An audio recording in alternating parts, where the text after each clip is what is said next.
we're definitely on a path to be the largest housing company in the world in fairly short order. I think we'll get there as a waypoint or a benchmark, and we'll grow into something very, very big that becomes standard, I think, around the world. Hey guys, so as many of you know, I've been following the development of BOXABL, and I was working on a second video about BOXABL possibly expanding to here in Texas, and also the fact that they've opened up investment for Canadians.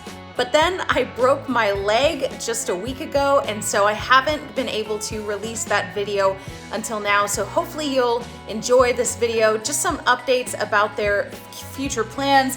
And I apologize, I would have a better setup if I wasn't broken right now. So hope that you enjoy what I've been able to put together for this video.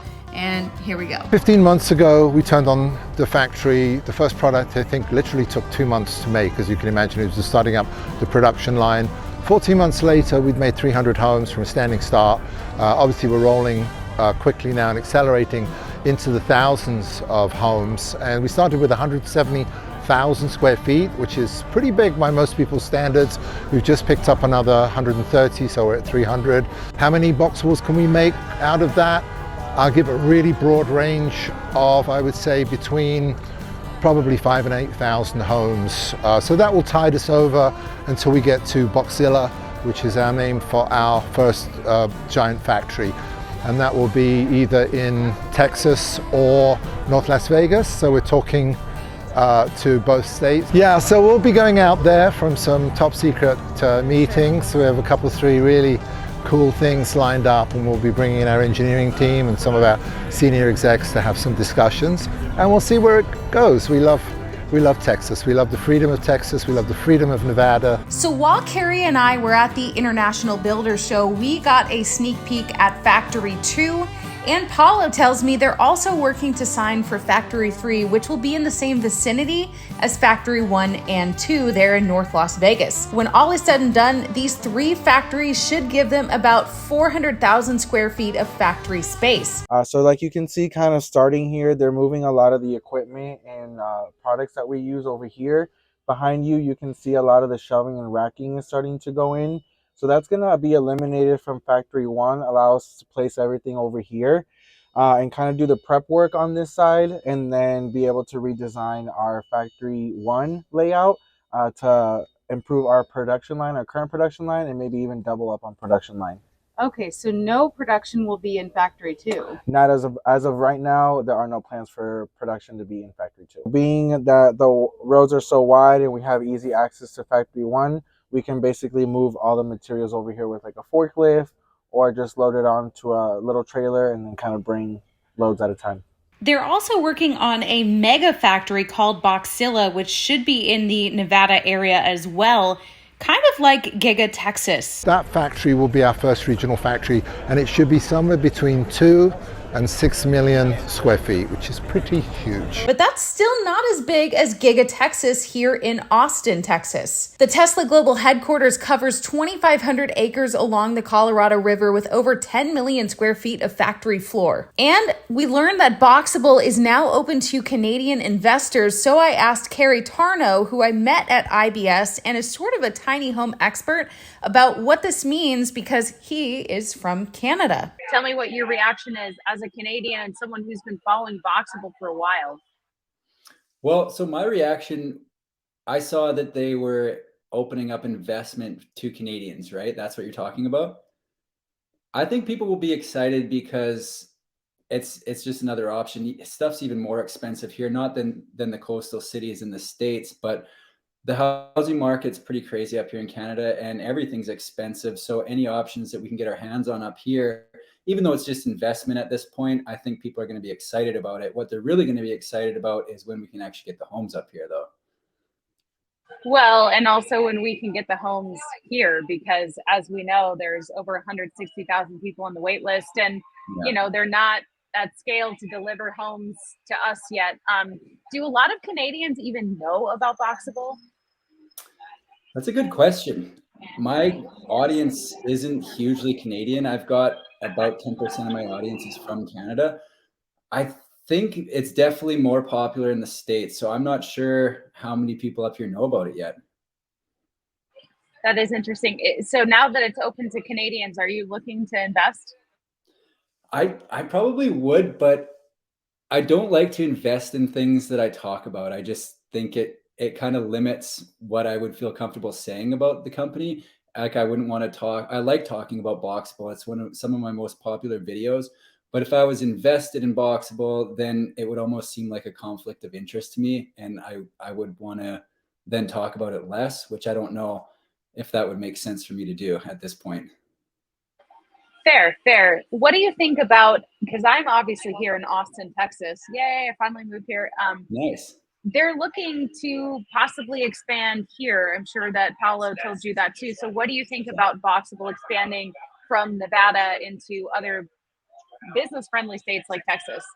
I like it. I think anytime they can get into a new part of the country, it's just going to open more possibilities for more buyers with less shipping costs. So I would love to see them move all over the country and eventually the world. So yeah, I think a new location is great. I'm excited about that. Some of my most successful video actually is about a modular housing development here in Austin. And you're kind of like the go-to for these alternative housing developments. So like what else are you interested in, or what is kind of taking your curiosity right now, or you focused on with startups, or obviously BOXABL is one of them. Yeah. So what's got my interest right now is just all of the new companies that we're seeing announced and launched and starting in California, in the Eastern Europe. There's a bunch coming out. I just think we're really at the start of a bunch of prefab companies.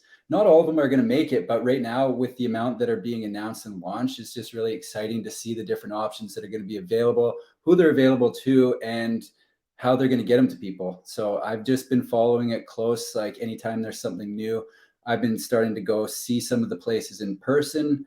But yeah, I think it's still really early in this kind of wave of prefab offsite construction. So that's what's been keeping me busy. Yeah, I mean, here, especially in a place like Austin, there's just so many people moving here and there's just not enough supply.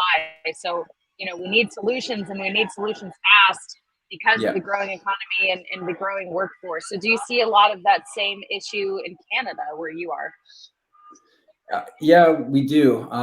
Most of the thing here is just the price of everything is astronomical. So there's not as many options here in Canada for the prefab stuff. Some is here, but again, we're so spread out, it makes it tough. So like to get somewhere like BOXABL being in Vegas, they've got the west coast of California that's not that far away, and those are really densely populated places. Whereas here we've got Vancouver, and then you're to Calgary, and then all the way over to Ontario, Toronto, those cities. So everything's just way more spread out here. So I don't know that it makes as much sense as it does in the States as for here. But I mean, we still want it. Any affordable options that we can get is great, but I just don't think they'll be as affordable. I don't know how I would phrase that question. I feel like there's a lot of kind of people that are upset of the delay of BOXABL and just waiting and still having to wait. So what do you tell those folks? Because I'm sure you get those people commenting on your stuff too. I do. So what I always tell them is look at what they've done and the amount of time they've done it in. Like what have I personally accomplished in the last 365 days compared to what Galliano and Paulo have accomplished? It's not close.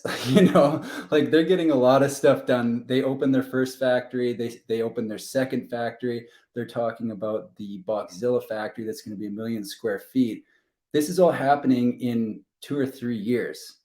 So I think people's timeline versus the reality of the situation, like this isn't something that they're trying to do in 5 years. They've got a long-term vision for this company. So we need to just give them some time to figure it out and get the houses to the people. But if you look at what they're actually doing in the time they're doing it in, I'm pretty impressed. So I say give them a few more years and let's see what they can do.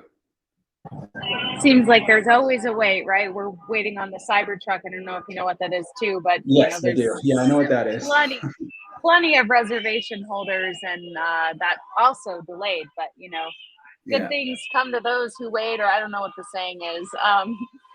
Great. I Is I there said in anything one of else? my videos recently, if there's someone out there that thinks they could do it faster, fill your boots. Like they've proven the demand, people want it, so go for it. Like let's see. I also asked Carey about why he thinks that BOXABL is only open to Canadian investors and not people on the wait list at this time, and he gave me some interesting context.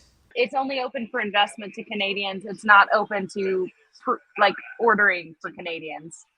No, Correct. because, yeah, that's right. From what I understand, we've got a different modular code here. So up here, it would have to be built to CSA A277. And I think that's going to be a ways away just because it's even more confusing than building to the state. So I don't know that they're going to want to add a new code in when they're still figuring out the one that has the majority of their reservations.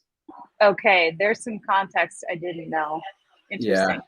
Yeah, it's more strict up here just because of our climate and our weather, the amount of snow we get. So it's a little more of a not fun code to build to. Yeah.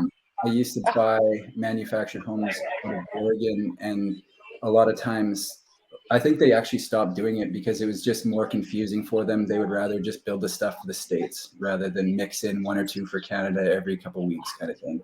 Yeah, that makes sense. Yeah. So again, it sucks for us up here, but maybe eventually, I was reading through their stuff and they want to do the partner factories and that down the road. So maybe that's where it'll make sense to partner with someone up here and have their IP and control of the brand, but they'll build to CSAs at 240 for us Canadians. So I kind of debated if I should have my voice for the outro of this video or just my face. And you know what? We're not always gonna have stuff filmed in a nightgown, but it has been crazy. Just a week ago, I had surgery on my leg, and this is kind of my setup here. I have obviously a lot of healing to do. They put a titanium rod in my femur, so that will take, I don't know how long to heal, but I'm making progress. But I just wanted to put some content out there. Being home from the hospital since Friday has been really great, except for it's exhausting. It's still a major transition to barely be able to walk. I'm using a walker, and so I'm doing my best. This was a very unexpected thing that happened, and I can't thank enough all of the people who have contributed to help make this at least a little bit easier financially. Of course, I haven't gotten any final bills yet or anything like that, because we know how those things take forever. You usually get bills months and months later, and then they just keep coming. So we're just gonna have to see how all of that plays out. But for right now, I'm really grateful to be home. I'm really grateful that I'm not on any sort of pain meds. And yeah, I can't wait to go back to doing all the things that I love. But the first thing that we're trying to do is bend my knee again, which I still can't bend it. So it's been really crazy. And I wouldn't normally go on YouTube and have no makeup on and glasses and whatever look like this, but you know what? This is real life. And so I want to thank everyone who supported me, and I'm really happy that you guys are here on this road to recovery with me, because I couldn't do it alone.